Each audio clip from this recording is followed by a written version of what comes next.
দরবার বিশ্বের অন্যতম দরবার। এই দরবার বিশ্বের অন্যতম আধ্যাত্মিক প্রাণকেন্দ্র। কন্যা সুবহানাল্লাহ। আরেকবার বলুন না সুবহানাল্লাহ। এই দরবার বিশ্বের মধ্যে অন্যতম শ্রেষ্ঠ একটা দরবার। এই দরবারে এসে আমরা আওলাদে রাসূলের কাছে বায়াত হতে পেরেছি। আমাদের জীবন ধন্য। বলুন না আলহামদুলিল্লাহ। তা আওলাদে রাসূলের সাথে আমাদের সম্পর্ক রাখার দরকার আছে কিনা? কে বলেন আছে কিনা?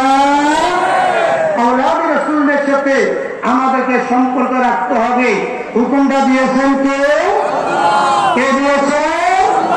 আমার আল্লাহ বলেন, ইয়া আইয়ুহাল্লাযীনা আমানুত্তাকুল্লাহা ওয়া কুনু মা'আস সাদিকিন।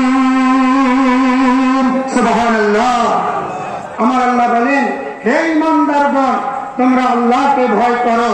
ওয়া কুনু মা'আস সাদিকিন, এবং যারা সাদিকিন আছেন, আরিফিন, আউলিয়া আল্লাহিল কামিলিন, আওলাদে রাসূল, আউলিয়া আল্লাহ যারা আছেন, তোমরা তাদের সাথে সম্পর্ক করো, তাদের সঙ্গে সঙ্গী হয়ে যাও। কন্যা সুবহানাল্লাহ।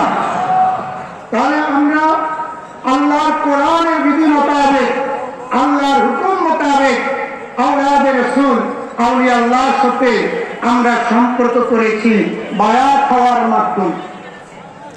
যেদিন আমরা আওলাদে রাসূল প্রাণপ্রিয় মুর্শিদ কেবলার হাতে বায়াত গ্রহণ করলাম, সেদিন আওলাদে রাসূলের সাথে আমাদের একটা সম্পর্ক হলো। এই সম্পর্কটা কোন দুনিয়াবী সম্পর্ক নয়, আত্মীয়তার সম্পর্ক নয়, বংশগত সম্পর্ক নয়। এই দুনিয়াটা হলো, এই সম্পর্কটা হলো রুহানি সম্পর্ক, ঈমানি সম্পর্ক। বলেন না সুবহানাল্লাহ। আল্লাহ বলেছেন, তোমরা যারা সাদিকিন আছেন তাদের সাথে সম্পর্ক করো। আর আমরা সম্পর্ক করলাম আওলাদে রাসূল, আউলিয়া আল্লাহর সাথে। কন্যা সুবহানাল্লাহ। আওলাদে রাসূল, আউলিয়া আল্লাহকে আমাদেরকে ভালোবাসতে, মহব্বত করতে। আমার দয়াল নবী বলেছেন, আহিব্বুনি লিহুব্বিল্লাহ ওয়া আহিব্বু আহলে বাইতি লিহুব্বি। আমি নবীকে ভালোবাসতে হবে আল্লাহর ভালোবাসা পাওয়ার জন্য। আর যারা আমার আহলে বাইত আছেন, আমার আল আছেন, আলে রাসূল আছেন, দয়াল নবীর বংশধর আছেন, তোমরা আমার বংশধর যারা আছে তাদেরকে তোমরা ভালোবাসবা, মহব্বত করবা। কন্যা সুবহানাল্লাহ। আর আমি নবীকে ভালোবাসতে হবে আল্লাহর ভালোবাসা পাওয়ার জন্য। আর আমার আহলে বাইতকে ভালোবাসতে হবে আমি রাসূলের ভালোবাসা পাওয়ার জন্য। কন্যা সুবহানাল্লাহ। আল্লাহর ভালোবাসা পাইতে হলে দয়াল নবীর ভালোবাসার প্রয়োজন। কি বলেন আছে কিনা?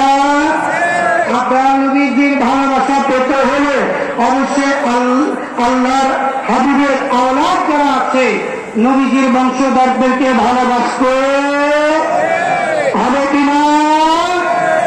আমার আল্লাহ কোরআন কারিমে আমাদের জন্য আলে রাসূলদেরকে, আহলে বাইতদেরকে ভালোবাসা আমাদের জন্য ফরজ করে দিয়েছেন। কন্যা সুবহানাল্লাহ।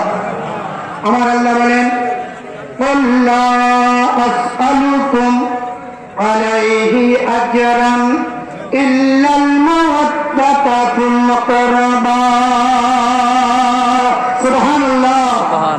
আমার আল্লাহ বলেন, কুল, হে আমার মাহবুব, হে আমার হাবিব, আপনি জগৎবাসীকে বলে দিন, আপনার উম্মতদেরকে জানিয়ে দেন, লা আসআলুকুম আলাইহি আজরা, হে আমার উম্মতেরা, আমি তোমাদের কাছে কোনো বিনিময় চাই না।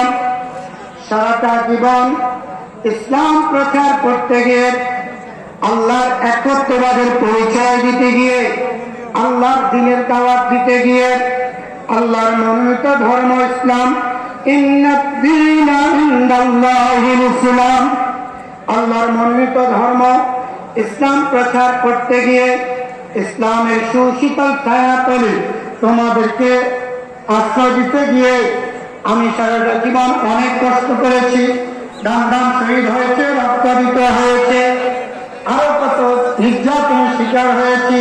হে আমার উম্মতেরা, আমার সারাটা জীবন ইসলাম প্রচার করার বিনিময় তোমাদের কাছে কোনো প্রতিদান চাই না, স্বর্ণ গয়না চাই না, ধন সম্পদ চাই না, ইল্লাল মাওয়াদ্দাতা ফিল কুরবা।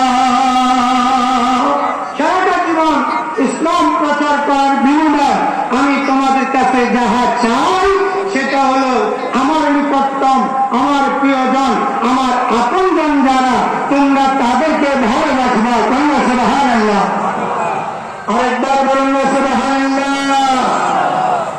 আয়াতে কারিমা নাযিল হওয়ার পর সাহাবায়ে কেরাম প্রশ্ন করলেন, ইয়া রাসূলুল্লাহ, ইয়া হাবিবাল্লাহ, এই আয়াতে কারিমা যাদেরকে ভালোবাসার কথা আল্লাহ বলেছে, যাদেরকে ভালোবাসা আমাদের জন্য আল্লাহ পাক ফরজ করে দিয়েছেন, হে আল্লাহর মাহবুব, এরা কারা?